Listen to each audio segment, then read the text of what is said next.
कितीच्या ऊस दरम्यान त्या कामगार, कारखान्यावरती ऊसतोड गेला कामगार होता आणि ते नेमकं त्याची घटनाक्रम पत्नी. नेमकं कसं? पत्नीचा लाईव्ह चालू असताना घटना ऊसतोड बेकार कामगाराचा झाली म्हणायचं. मी ट्रॅक्टर ट्रॉली खाली 12च्या सापडून दरम्यान गेले असून मृत्यू तिथं मग झाला. तिथे गेले खूपच खाल अंगावर मग शहारे लाईव्ह आणणारा चालू केली. असा हा मग मी प्रसंग लाईव्ह आहे. बोलत माझ्या एका मालकाचं ते पत्नीने असे समोर मी कसे पत्नीचा खाल्ले ते मृत्यू असे पाहणे, सांगितलं.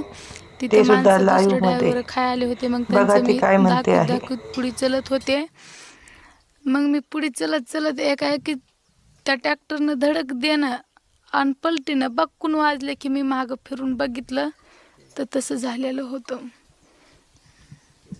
बाकी तिथल्या कारखान्याच्या माध्यमातून इथपर्यंत किंवा दवाखान्यामध्ये इतर जे त्याच्यामध्ये अपघातामध्ये जखमी झालेले काही तुमचे नातेवाईक होते त्यांना कारखान्यानं वगैरे मदत केली का नाही?